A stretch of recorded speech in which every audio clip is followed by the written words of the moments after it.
It's a 30-foot body diameter.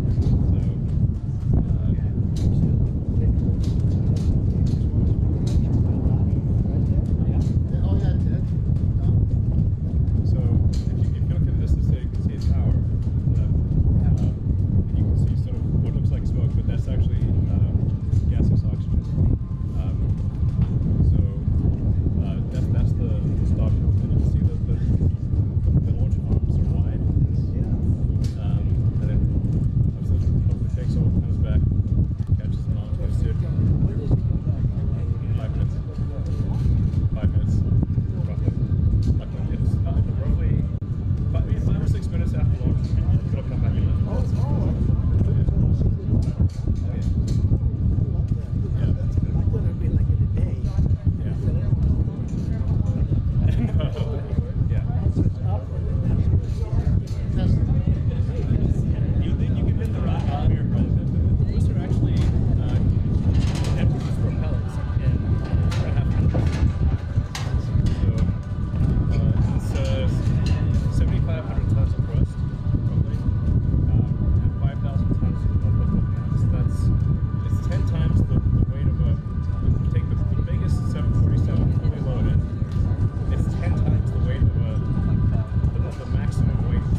So there's nothing. It's just doing base space and so everything we built, and we had basically nothing about 5 years ago. Wow.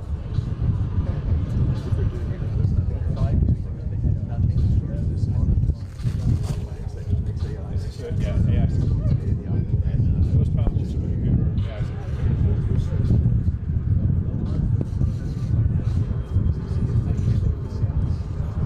It looks crazy. Yeah.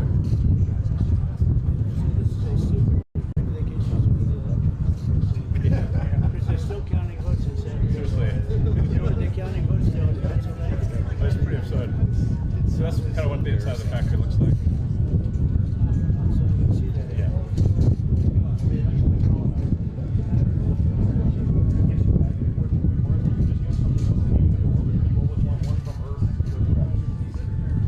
I think you'd actually go direct. Well, the Starship is capable, if you pull it up on the surface of Mars, it's capable of just the ship portion without the booster of going from the surface of Mars all the way to the surface of the Earth.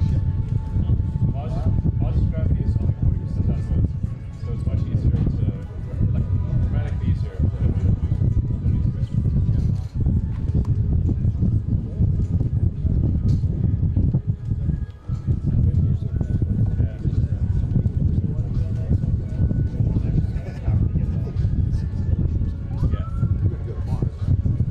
At some point that would be cool.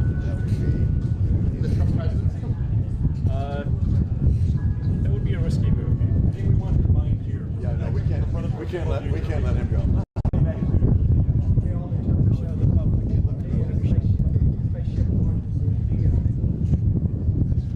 So this is so the left is what is the simulation, and the right is reality. You see how close the simulation versus the reality is. It's a little hard to see this. Right side.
We're gonna do one video camera and then we'll have you guys come in. Just one second.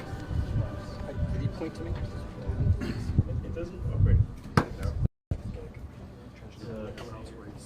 When it's coming in at Come on in, Steve.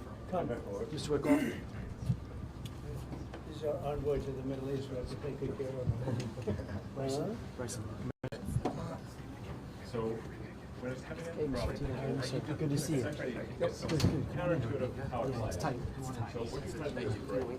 So it's going Come to your left, your right. 23 times You okay? the speed of sound. So it's way faster than hypersound. And you're trying to use the atmosphere to break as much as possible. So you're kind of going like this. So if the floor is surface to the earth, it's going like this. It's literally trying to use its entire body as a brake. And then it's using these flaps to just control its position. You try to achieve roughly a 70-degree angle depending. and then when it goes Is subsonic, that controlled by computer or by man? like it's entirely autonomous. So, and when it goes, it actually starts going. It's falling down like this. So it's like a skydiver basically. So it's just you can think of these flaps like the skydiver's arms and legs. So it's falling down like this, and then right at the end it turns around and lands.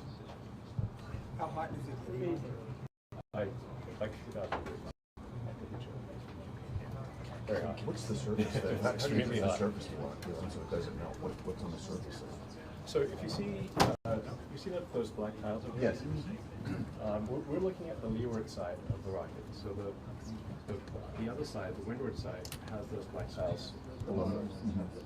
Yeah, it's a little hard to see, but so we're looking at the leeward side, the cold side. So you can see the tiles are on the nose, on the other side, the windward side, it's all black tiles. And those are surrounding.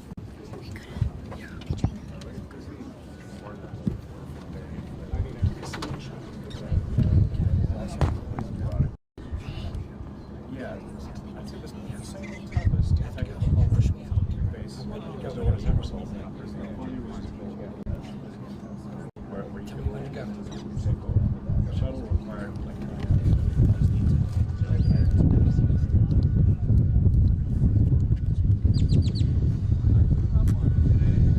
what you're doing is never been done before once it breaks.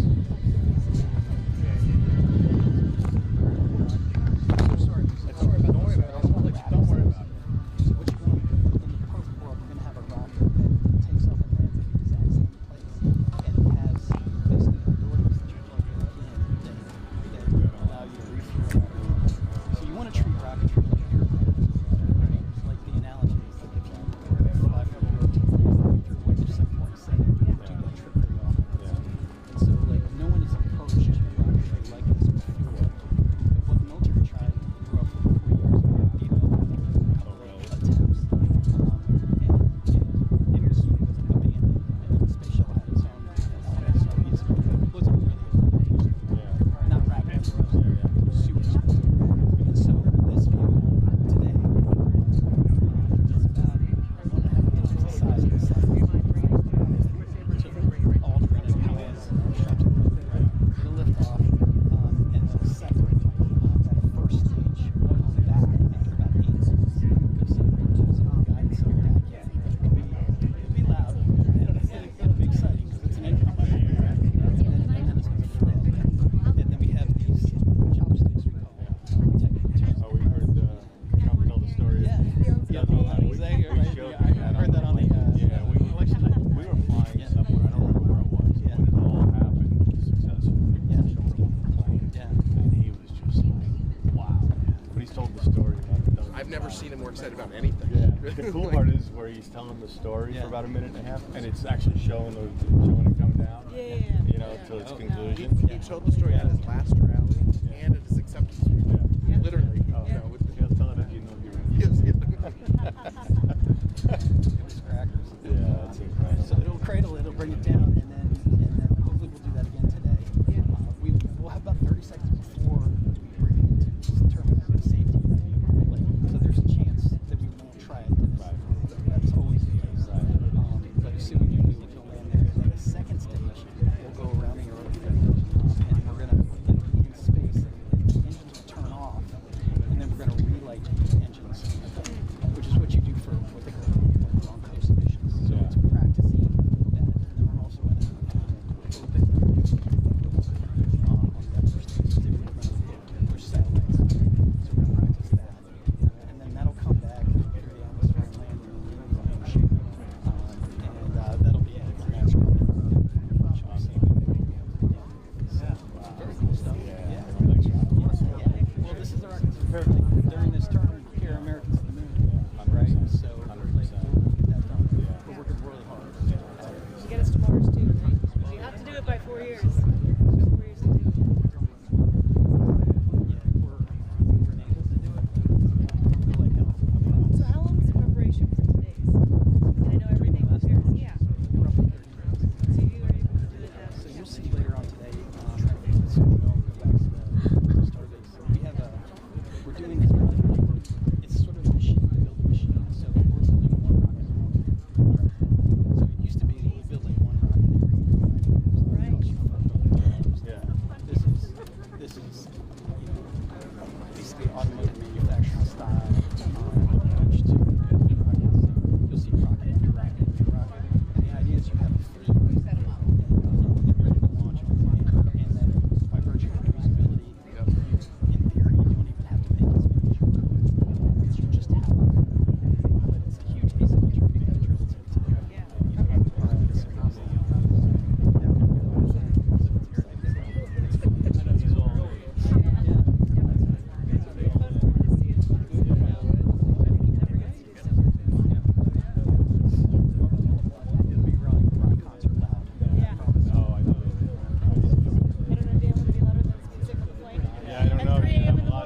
Likewise. Thank you, John.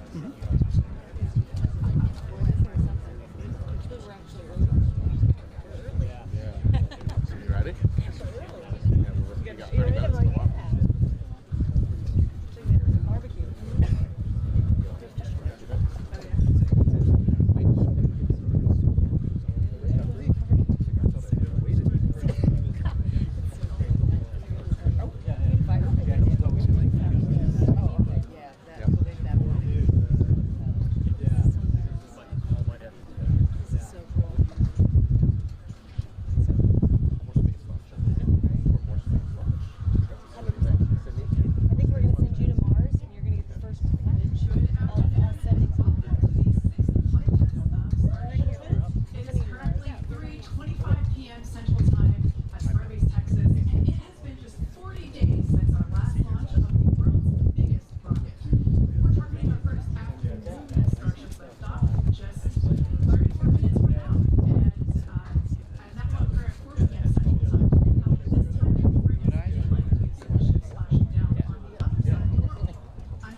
looking forward to day.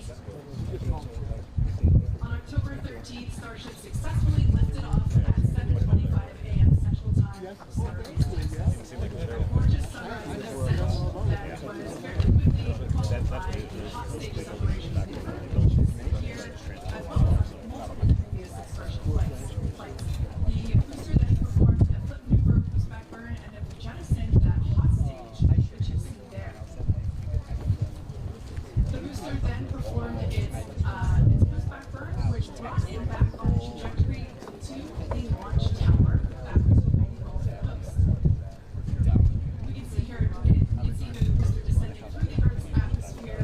It broke the sound barrier again as it was coming back through. Those Raptor engines relit, and then the moment that made us all lose our minds, the booster came back for a successful first ever catch by the chopstick arms back at the exact same launch tower that it launched from. It was insane. As you can see, we're all bananas.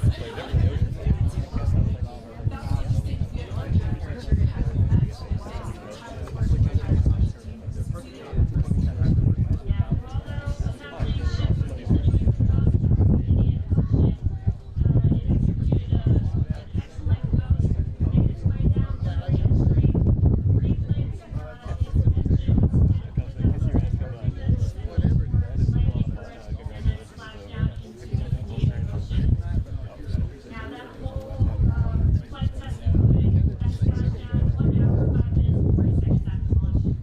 Starship's fifth flight test was one of our most ambitious yet, and as we learned to demonstrate techniques fundamental to Starship and Super Heavy's fully and rapidly reusable design.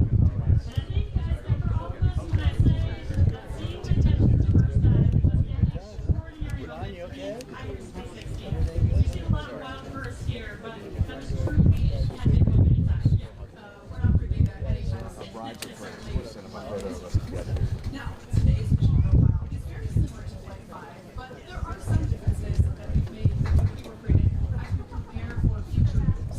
About 20 minutes from now, Super Heavy will ignite its 33 Raptor engines and lift off from Starbase. About 2.5 minutes into flight, the booster will separate from the ship in a hot stage separation. We've seen that occur on multiple flights, including Flight 2, 10, 4, and 5. About 2 seconds after that occurs, jettisoned in that hot stage.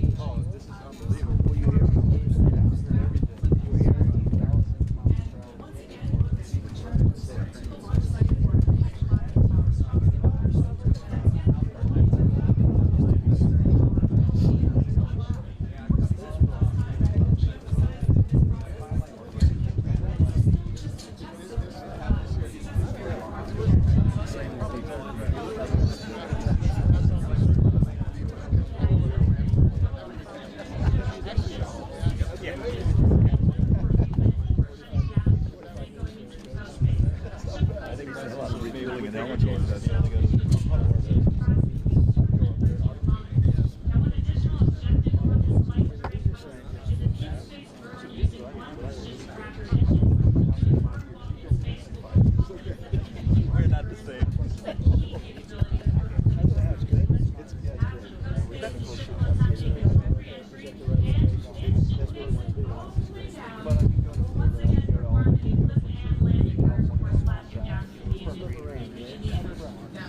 First step ahead of flight, making our infrastructure multi-purpose and order constitution that rapidly talking about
You go through the whole East Coast.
Steve, Michael, and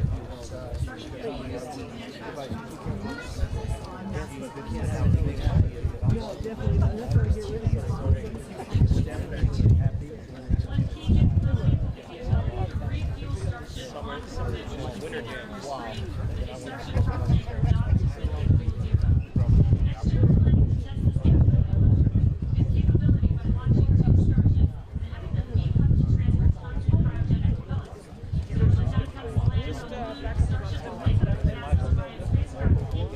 That's on their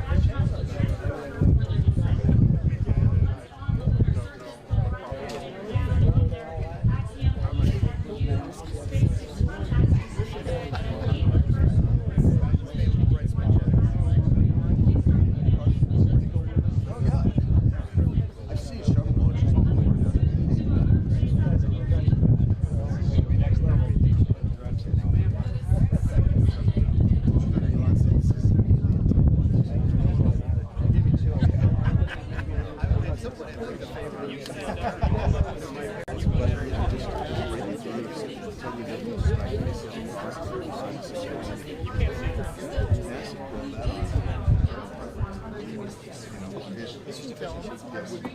Hey, Mr. President, he wants a picture with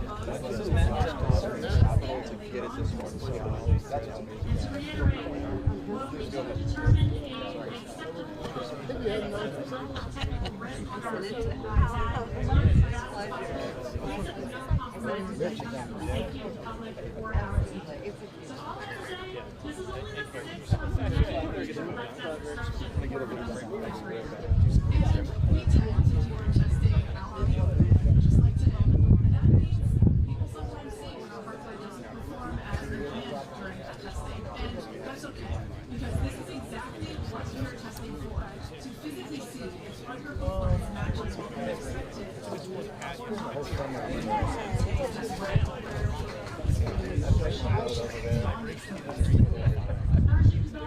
also being aided by Starbase. I'll start out sometimes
payload to space. You okay?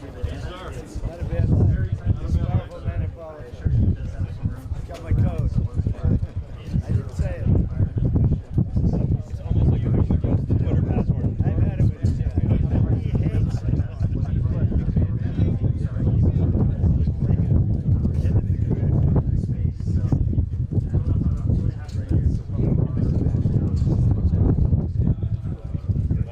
Almost like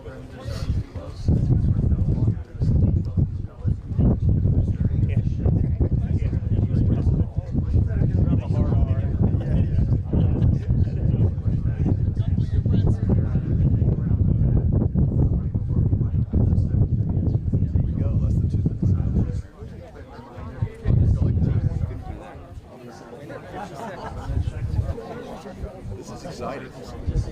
I haven't. I mean, we live in Florida, so I know this is spatial. This is the whole thing. Yeah.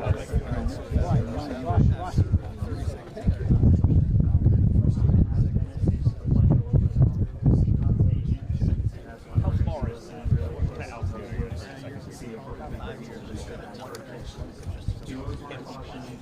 at? Never a guarantee. You've done this once. You'll see if you do it again. You're going to do it. Yeah, I'm a pilot, but I fly with SpaceX. It's a lot like that. Not quite the same. Yes, slightly different. It's direction.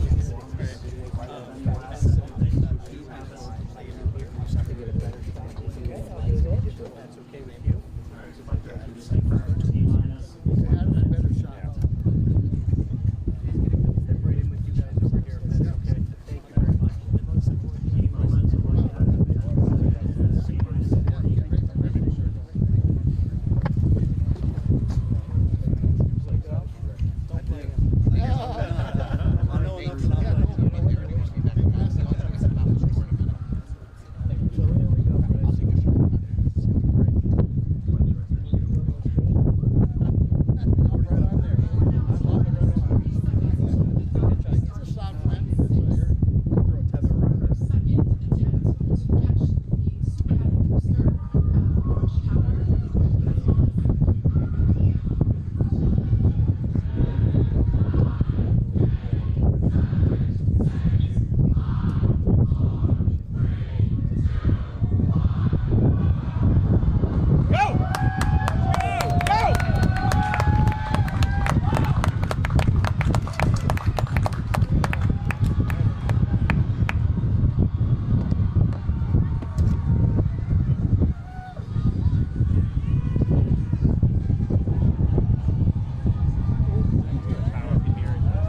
about 30 seconds away from hot staging.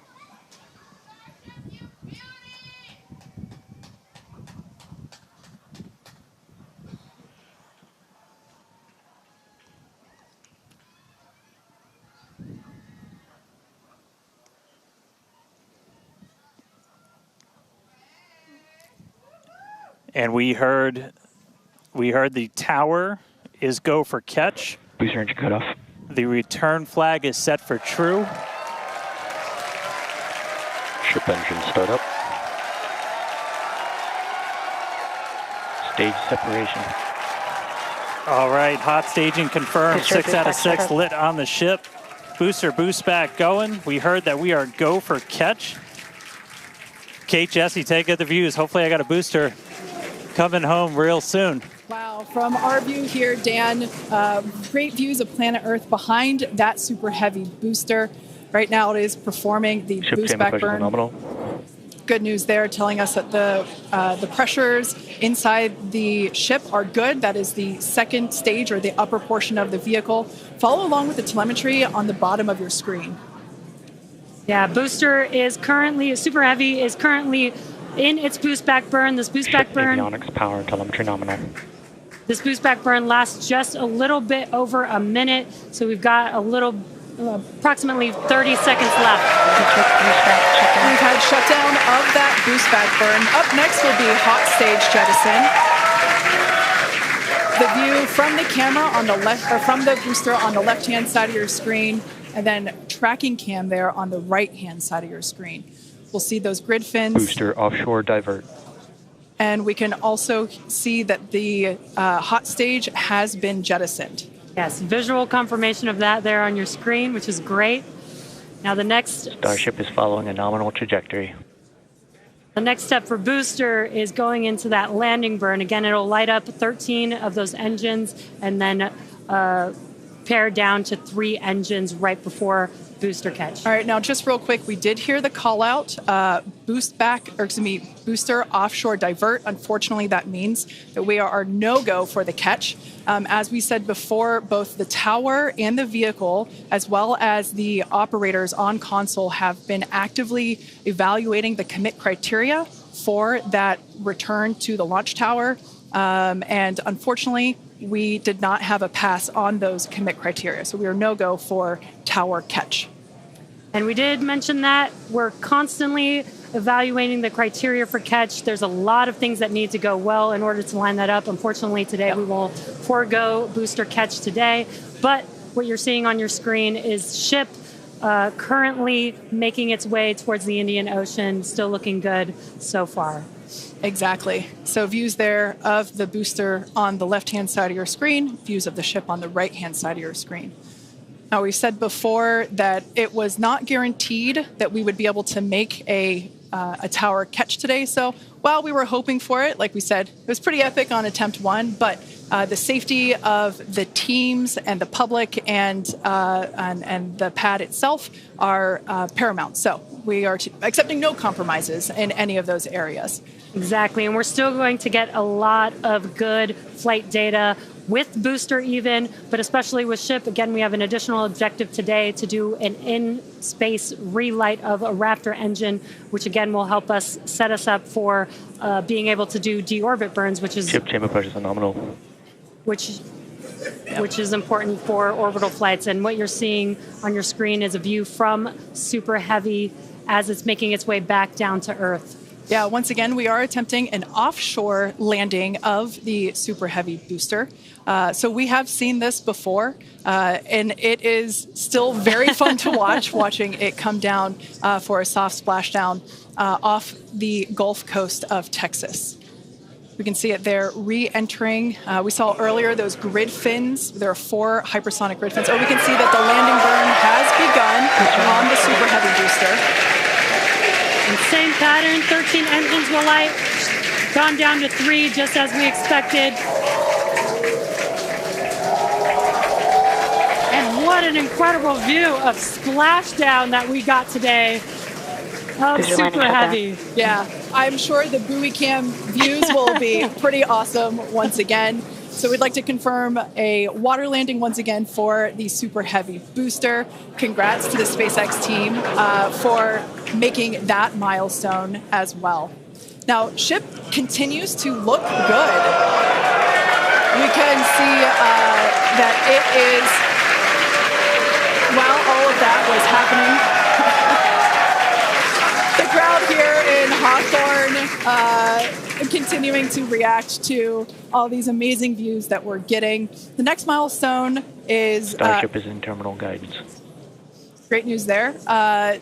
Starship terminal guidance, referring to what we see here on our screen, the upper stage, at about 8 minutes 35 seconds or so, we have ship engine cutoff, which will be the cutoff of the Raptor engines.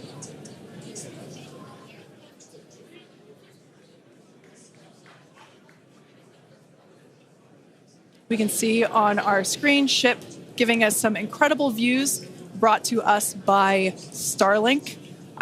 This view is also very interesting because we can see basically the receding tile line that we referred to earlier, where we mentioned we have removed a number of heat shield tiles in order to test out and push the envelope on the ship and demonstrate what its capabilities are. Ship engine cutoff. And there we just heard call out for SECO, ship engine cutoff. Great news there. Everything continuing to look awesome for ship. Full view looking aft on ship here. Ship FTS is saved. Nominal orbit insertion. There's that call out we were waiting for. Confirmation of good orbital insertion for ship today. It has been a very exciting afternoon so far. We'd like to send it back over to Dan, who can give us that live view experience. Dan, once again, are you okay after witnessing another Starship launch? Yeah, totally fine. You guys have to be jealous. This is the only way to do this. This is fantastic. No, it was really cool to see it lift off 33 out of 33. Didn't go for the booster catch today. Initially, we were good, and then we tripped a commit criteria and did the offshore divert. So we went and did that water landing, as everybody saw. We'll dig into it a little bit more, but again, we've done it once, we've now done it twice. We're going to keep trying to do it, as this is just a core capability of Starship and what's going to make it so incredible.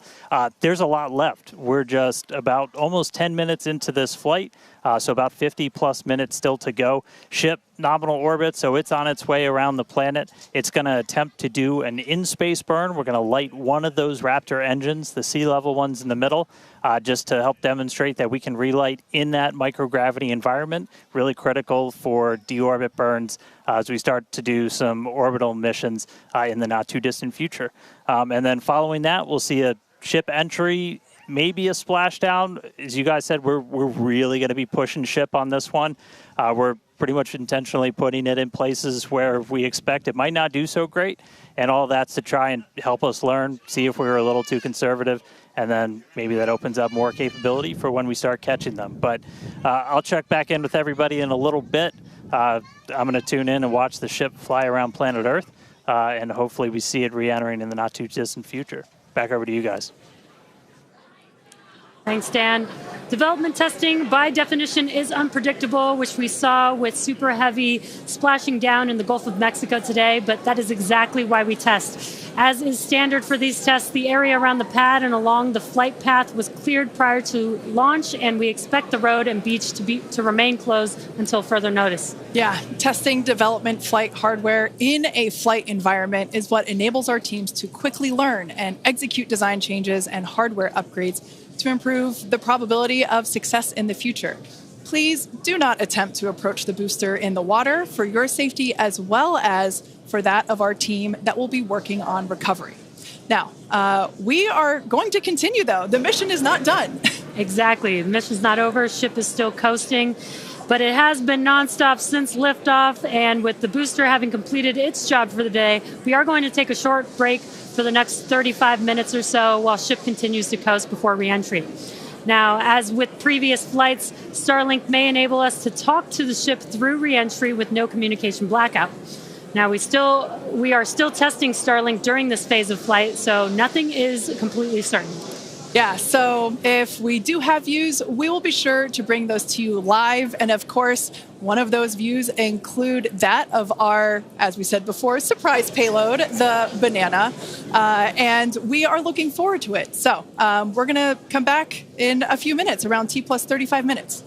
Yeah, exactly. Views or no views, we'll see you back here at T plus 40 minutes for our coverage of Starship's re-entry, flip maneuver, landing burn, and hopefully see a splashdown.